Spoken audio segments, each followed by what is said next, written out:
Bonjour à tous, bonjour à vous. Je suis ravi donc de vous présenter cette thématique démarrer une démarche RSE. Avant ça, je voudrais savoir qui vous êtes là dans le public. Donc, est-ce que déjà vous pouvez lever la main si vous estimez que vous y connaissez très très bien en RSE? Personne? Ok. Si vous ne connaissez rien du tout en RSE, j'en ai un qui se lève la main. Deux, trois. Ah, j'ai des fans. Ok. Donc ça veut dire qu'en gros, vous y connaissez un peu, mais vous estimez pas expert. Qui fait partie d'une entreprise déjà et en charge de l'RSE dans l'entreprise. Ici, d'accord. Qui est consultant en RSE? Pas? Personne? Ok. Alors du coup, je veux bien vos origines pour les autres. Si vous n'êtes pas en entreprise ou si vous n'êtes pas consultant, je veux bien que vous me disiez. Alors Dominique, toi, je sais. En promotion immobilière, rien à voir avec la RSE. Donc par curiosité sur les RSE. Peut-être un jour sur les RSE. Très bien. Toi, je connais, on s'est vu tout à l'heure.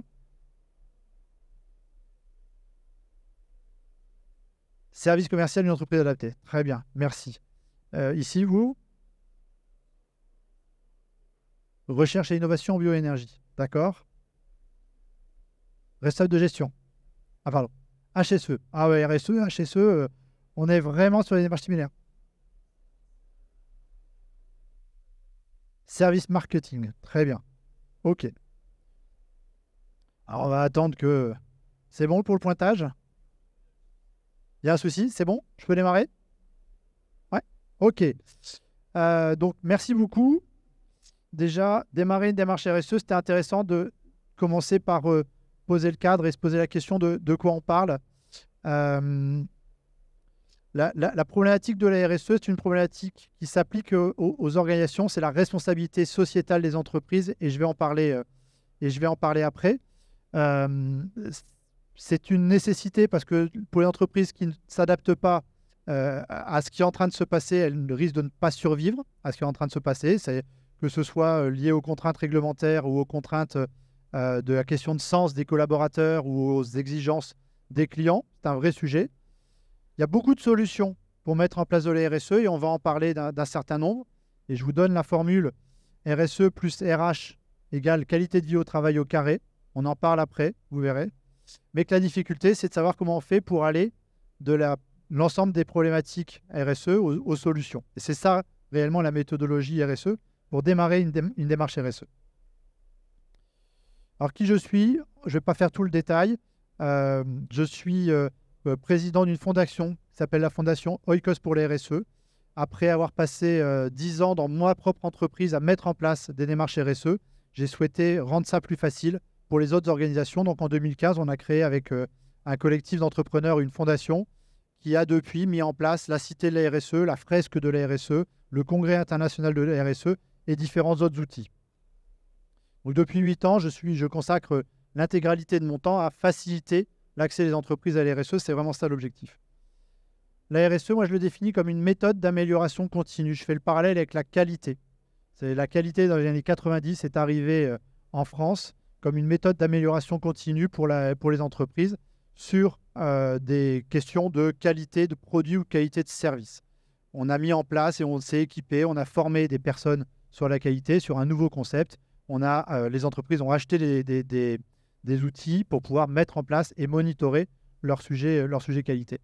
Et à partir de la RSE, on étudie les enjeux des entreprises, les enjeux très concrets, ici et maintenant. Dans mon entreprise, quels sont mes enjeux sociaux, sociétaux, environnementaux et économiques? On étudie les solutions et on met en place les solutions qui permettent d'en tirer des bénéfices. La RSE, c'est ça. Et concrètement, il me manque une planche, mais c'est pas grave. Concrètement, la RSE, ça peut commencer par mettre des ruches dans le jardin ou sur les toits de l'entreprise. C'est très bien, c'est noble, c'est formidable. Ça peut être de partager les terrains de l'entreprise. On a, je ne sais pas combien de mètres carrés disponibles, on est en ville, et on peut partager ces terrains avec des gens qui habitent dans le quartier, qui n'ont pas de jardin, qui vont venir faire le potager. C'est un partage sociétal des activités de l'entreprise. Mais ça revient à la même chose que de se demander si on pourrait conduire une voiture dont seulement les pneus sont de bonne qualité. Et on comprend vite que ça n'est pas suffisant. peut-être que le reste de la voiture est bon aussi, mais si le reste de la voiture n'est pas qualitatif, on ne va pas prendre le risque de conduire dedans. Et la RSE, c'est la même chose. Si on ne fait que mettre en place quelques actions ponctuelles, c'est très très bien sur ces actions-là, mais peut-être on passe à côté de l'essentiel et on va se retrouver avec une entreprise qui ne pourra pas se dire réellement RSE. Je vais passer très rapidement sur la genèse de la RSE pour dire que c'est un sujet qui date depuis 70 ans et qui a vraiment vécu une accélération ces derniers temps. Si vous voulez, je suis disponible après pour qu'on en parle. Les dates importantes, c'est que en 87, le rapport Brundtland a nommé le développement durable au niveau de la tribune de l'ONU, ce qui a généré en 2015 l'apparition des objectifs du développement durable, une grille d'analyse internationale.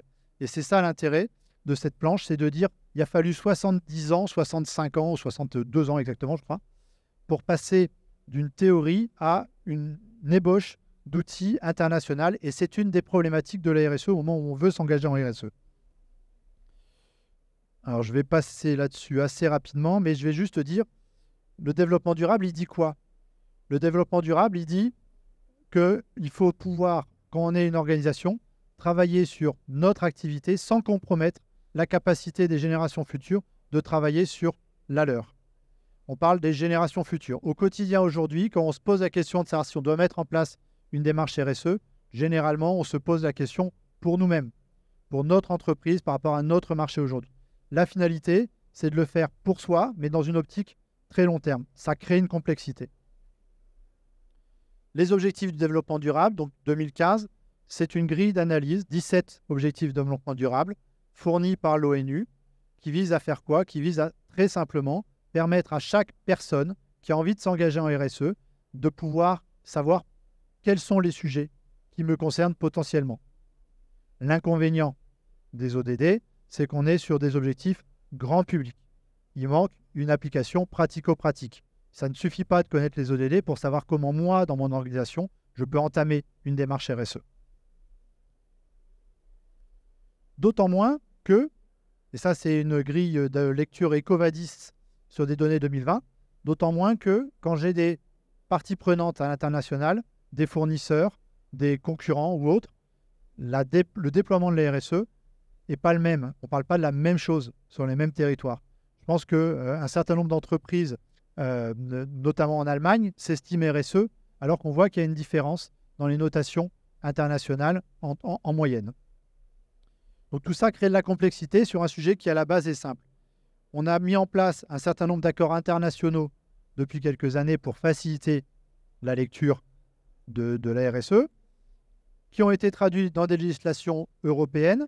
La plus récente, la CSRD, dont vous avez peut-être entendu parler, d'accord, qui est une directive qui est en train de s'appliquer et qui va s'appliquer de plus en plus à l'ensemble des entreprises, qui est l'une des causes d'émergence de la RSE dans les attentes des entreprises aujourd'hui. Il y a une règle qui s'impose. Et puis en France, on a fait le même chemin d'équiper progressivement l'arsenal législatif dans un certain nombre d'outils. On en vient à faire apparaître l'indice de réparabilité sur l'électroménager grâce à la loi AGEC en 2020. Donc tout ça, c'est très bien. Ça veut dire quoi? Ça veut dire que si je veux faire de la RSE, c'est peut-être parce que j'ai un cadre réglementaire. Ou si je veux le faire, il y a un cadre réglementaire qui peut m'y aider. Ça ne résout pas tout. Il y a un certain nombre d'enjeux liés à la RSE. Aujourd'hui, on parle de différents outils. On parle d'impact, on parle de note ESG, on parle de CSRD, on parle de label d'investissement socialement responsable. Tout ça peut créer de la complexité, d'autant plus que ces outils-là ne se suffisent pas à eux-mêmes. Orpea, vous connaissez normalement Orpea tous, qui était la société de maisons de retraite, qui s'est fait tacler parce qu'il y avait maltraitance des usagers, des personnes âgées au sein de certaines de ces maisons de retraite, avait une très très bonne notation ESG. Donc ces outils ne sont pas suffisants pour se dire on fait une démarche RSE qui est sincère et engageante et qui apporte ce qu'on en attend. Au sein de la fondation Oikos, la fresque de la RSE est portée par une asso qui est sous l'égide de la fondation dont j'ai parlé tout à l'heure. On a choisi de définir la RSE selon notre vision de la RSE, qui est méthode d'amélioration continue pour permettre la transformation éco-responsable des organisations. en se basant sur une norme qui est la norme ISO 26000, qui est la norme partagée par le plus grand nombre de pays dans le monde et pas tous les pays. Les États-Unis, notamment, ne reconnaissent pas l'ISO 26000 comme centrale en RSE. Avec un objectif qui est changer le monde en changeant l'économie. Mais ça veut dire qu'on part de l'économie. Et donc la RSE, elle s'applique à nos entreprises. Je reviens à la qualité. L'objectif de la qualité, c'était de rendre le monde plus sûr, parce que les produits et les services devenaient être qualitatifs en changeant l'économie. On est sur la même logique. On n'est pas sur une utopie, on est sur quelque chose de très réel. Alors on va rentrer dans le vif du sujet. Quelques exemples d'entrée en RSE. On peut rentrer en RSE parce qu'on a une exigence de label. Un client nous a dit, moi je passe les appels d'offres et je ne retiendrai que ceux qui ont tel label. Ou parce qu'il y a une exigence sur l'ISO 26000. Ou parce qu'il y a la CSRD. Ou parce que les parties prenantes réclament un genre de choses. On a besoin d'un label. On a besoin d'une notation EcoVadis. Ou un client nous demande de fournir une matrice de matérialité qui sert à identifier quels sont mes enjeux RSE. Bref, il y a beaucoup d'outils pour entrer en RSE. Et la RSE, c'est quoi, finalement? La RSE, je l'ai dit tout à l'heure, c'est une méthode d'amélioration continue. Cette méthode, elle est résumée sur ce graphique-là, et je le détaille après. Elle va commencer généralement par une sensibilisation. Que ce soit la sensibilisation des dirigeants, que ce soit la sensibilisation des collaborateurs ou des parties prenantes, l'idée c'est d'éveiller pourquoi on s'intéresse à la RSE. Je reviens sur la qualité. La qualité, ce n'est pas mise en place toute seule dans les entreprises. Il fallait changer les choses. Et donc les collaborateurs notamment avaient besoin de comprendre pourquoi tout d'un coup, on allait leur demander de fonctionner différemment. Cette phase de sensibilisation passe ensuite par une analyse de l'impact social et environnemental. Ça peut être un autodiagnostic, ça peut être un diagnostic extérieur, mais en fait, l'idée, c'est de lister ce que dans une organisation, on fait déjà de bien ou de pas bien sur les sujets sociaux, sociétaux, environnementaux et économiques. Je mets des ruches sur mon toit depuis 3 ans, c'est positif, c'est un impact environnemental positif. Par ailleurs, je fais des achats qui transitent depuis la Chine et qui repartent en Inde avant de revenir en France et de repartir chez le client. Là, en termes d'impact environnemental, j'ai une problématique. Donc, avec sincérité, faire une analyse de cet impact social et environnemental. Ensuite, on va identifier les parties prenantes avec lesquelles on travaille. Pourquoi? Parce que ce n'est pas parce qu'on aura identifié les problèmes qu'on pose ou les choses sur lesquelles on est bon qu'on pourra mettre en place simplement et seul les actions nécessaires pour évoluer. Il va falloir qu'on travaille avec la direction, avec les collaborateurs, avec les fournisseurs, avec les clients, avec parfois les médias, parfois les ONG, parfois les pouvoirs publics, parce qu'on va vouloir travailler sur le mode de déplacement et donc les infrastructures routières autour de notre entreprise. Il va bien falloir travailler avec la mairie. Des choses qu'on faisait ou qu'on ne faisait pas, mais on prend le temps en RSE de les poser à plat. Je reviens là-dessus.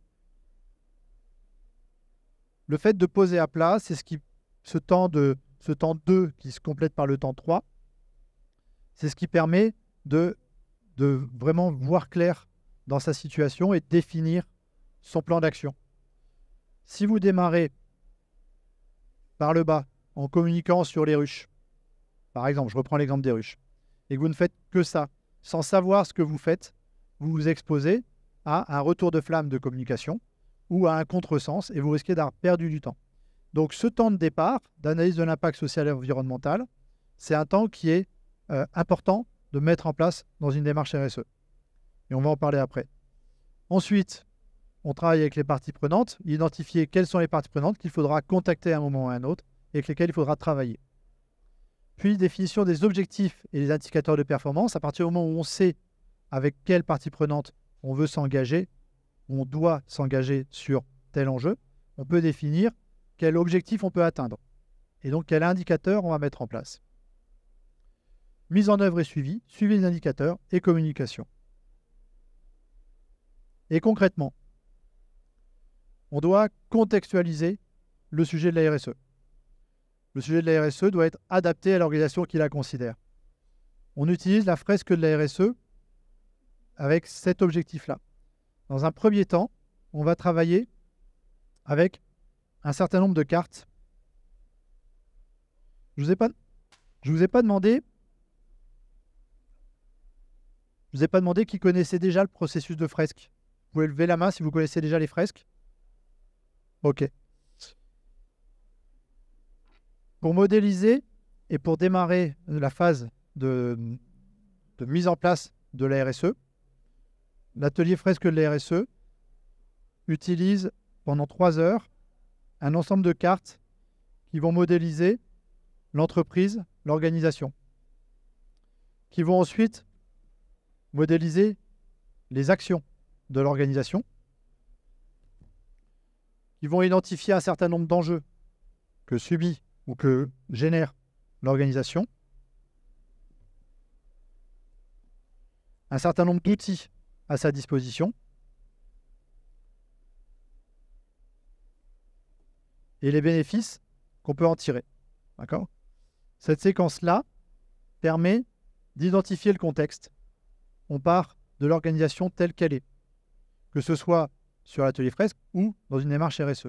Quelle est notre organisation ? Quel est le contexte dans lequel elle évolue ? Les enjeux et les risques permettent de se dire quels sont les enjeux que nous rencontrons, quels sont les enjeux que nous ne rencontrons pas, ou qui sont des risques parce que nous pourrions les rencontrer. Les outils et solutions permettent d'identifier les méthodes qu'on peut mettre en place et quels dispositifs pour pouvoir s'améliorer. Et les bénéfices permettent d'identifier la raison d'avancer. Et donc très concrètement, comme je vous disais, on part de l'entreprise, on identifie ses risques et ses enjeux, ses outils et solutions, et les bénéfices qu'on en tire. Sur les 4 axes, là on vous a modélisé les 4 axes de la RSE. L'impact environnemental, l'impact social avec les compétences internes, c'est un des exemples, l'impact sociétal avec l'image de marque responsable, et l'impact économique avec la réduction des coûts cachés.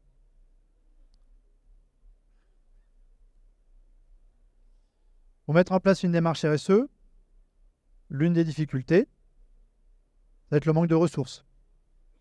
Aujourd'hui, si on vous demande de mettre en place une démarche RSE, qui va s'en occuper? Quel temps il va falloir y consacrer? Qui va y consacrer du temps? Est-ce qu'il faut mobiliser tous les collaborateurs, les chefs de service? Est-ce qu'ils ont le temps de le faire? Notamment dans les petites et très petites entreprises, c'est un réel enjeu. C'est un investissement. La RSE est un investissement qu'il faut mettre en place. La peur du changement, on est sur une méthode d'amélioration continue. Ça veut dire qu'on change les choses. Le manque de méthode, je fais comment? Le sujet est récent. Est-ce que j'attends que réellement il faille le faire?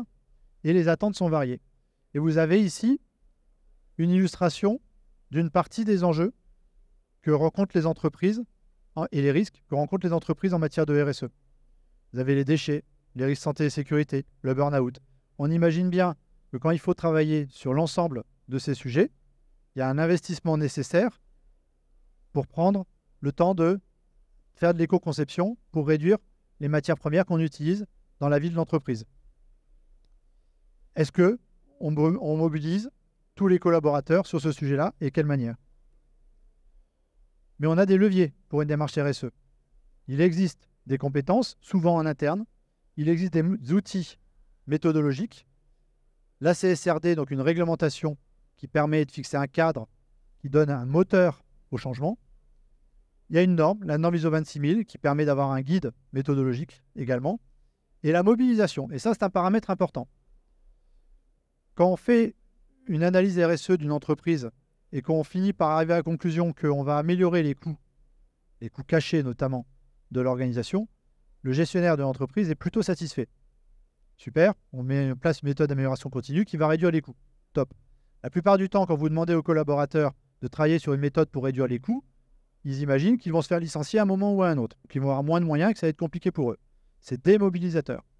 Or, la RSE, parce qu'on traite des sujets sociaux, sociétaux, environnementaux, parce qu'on va les traiter avec sincérité, parce que derrière, on va aligner les valeurs et les pratiques de l'entreprise sur celles des collaborateurs ou sur les attentes des collaborateurs, les collaborateurs sont généralement j'ai du mal à dire 100%, mobilisés et volontaires pour intervenir sur ces sujets-là.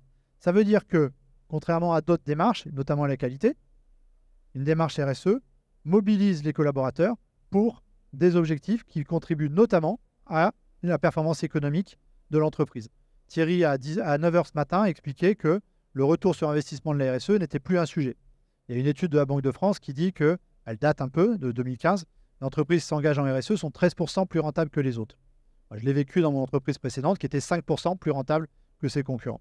Ça tient en grande partie à la mobilisation des collaborateurs. Donc on va mobiliser les collaborateurs pour améliorer la situation de l'entreprise, sa responsabilité, et ça va générer des bénéfices. Ça, c'est un levier fort pour une démarche RSE. Et donc, dans les bénéfices, on en a listé quelques-uns, j'en ai déjà parlé. Vous avez une amélioration des compétences internes. Pourquoi? Parce que vous allez reposer les pratiques, et en reposant les pratiques, vous allez former vos collaborateurs. Vous allez les amener à progresser, vous allez améliorer leurs compétences, vous allez augmenter la valeur de l'entreprise. Elle va soit avoir moins besoin de recourir à des prestataires extérieurs, soit elle va avoir une valeur intrinsèque supérieure parce que le niveau de compétences générales aura monté. En bénéfice, on obtient une image de marque responsable et réellement responsable. Ça aussi, c'est un enjeu pour l'entreprise. J'en parlais au début. Si on se focalise sur les ruches, par exemple, et qu'on utilise cet exemple-là pour dire « nous sommes une entreprise RSE, on a mis des ruches sur le toit », qu'un opérateur ou un extérieur vient contrôler ce qu'on fait et s'aperçoit qu'on achète des produits qui, eux, viennent endommager la nature par ailleurs, en termes d'image de marque, c'est un effet rebond complètement très dangereux. Réduction des coûts cachés, j'en ai parlé, et adaptation au changement climatique, voire même atténuation de notre contribution au changement climatique. Il n'est plus un sujet aujourd'hui de se dire on doit travailler à réduire notre impact sur le changement climatique. Le fait de mettre en place une démarche RSE génère des bilans, des bénéfices dans ces 4 axes. Alors, il me manque une planche. Eh bien, il me manque une planche. Je vais essayer de vous retrouver cette planche qui me manque.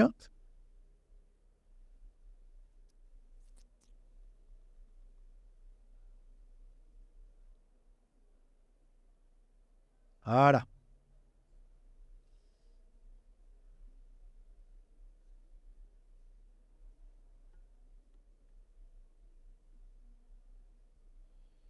Quelques exemples d'entrée en RSE. Depuis 8 ans qu'existe la Cité de la RSE, on a rencontré des centaines d'entreprises. Des centaines. Depuis que la fresque de la RSE existe depuis 2 ans, on a accompagné des milliers de personnes sur le sujet de la RSE et de la sensibilisation à la RSE. Et les entrées en RSE sont extrêmement variées. Vous avez l'entreprise, je ne vous citerai pas le nom, mais une grande entreprise du luxe, dont le PDG a décidé qu'elle devait devenir Great Place to Work. Elle doit être la meilleure Great Place to Work au monde. Et quoi qu'on pense de ce label-là, c'est son point d'entrée en RSE. Et le point de vigilance, c'est de se dire attention, très bien d'avoir envie d'être Great Place to Work. Si vous maltraitez vos sous-traitants, si vous maltraitez la nature, vous risquez, comme je le disais tout à l'heure, d'avoir un effet en retour. Ce qui veut dire qu'ils s'engagent finalement dans une démarche RSE. Mais ils commencent par ça. Ils commencent par dire quelles sont les exigences pour être Great Place to Work. Vous avez une entreprise qui rentre par EcoVadis. Un client me demande une note EcoVadis. Du coup, je suis obligé de me poser la question de quel est mon bilan pour pouvoir répondre, et ça sera la note que j'ai. Vous avez une entreprise, c'est la photo qui est au milieu, qui participe à une fédération, dont la fédération est en avance un petit peu sur le sujet de la RSE, et propose à ses adhérents une journée de formation prise en charge par les organisations de financement des formations, avec le matin la réglementation et l'évolution de la réglementation sur le secteur d'activité, et l'après-midi, une démarche de sensibilisation et de premier plan d'action en matière de RSE. On accompagne une autre fédération où on fait le tour de France avec elle. C'est l'autre visuel. On fait le tour de France avec elle pour aller voir toutes les entreprises adhérentes dans chaque région pour aller sensibiliser à la RSE. Et chacune de ces entrées en fait en RSE ramène toujours à la même situation jusqu'à Covid, on va dire. les entreprises rentraient réellement en RSE par ce biais-là ou par l'action ponctuelle. Depuis Covid, les entreprises rentrent en RSE par le temps d'analyse de leur situation et donc par l'entrée budgétaire. Est-ce qu'on a un budget pour prendre le temps de se poser la question de où on en est, de faire notre diagnostic et de pouvoir mettre en place les démarches suffisantes, les démarches suivantes. Lesquelles démarches peuvent être tout simplement de budgéter l'étape d'après. On a aujourd'hui de plus en plus d'entreprises dont la problématique n'est plus de savoir s'il faut s'engager en RSE, mais par quoi je vais commencer, quel va être le coût et comment je budgète le travail pour y aller. D'accord ? Donc on sera ravis de vous faire découvrir la fresque de la RSE sur le stand à côté et je suis à votre dispo si vous avez des questions sur cette présentation de l'entrée en RSE. Parfait. Merci beaucoup.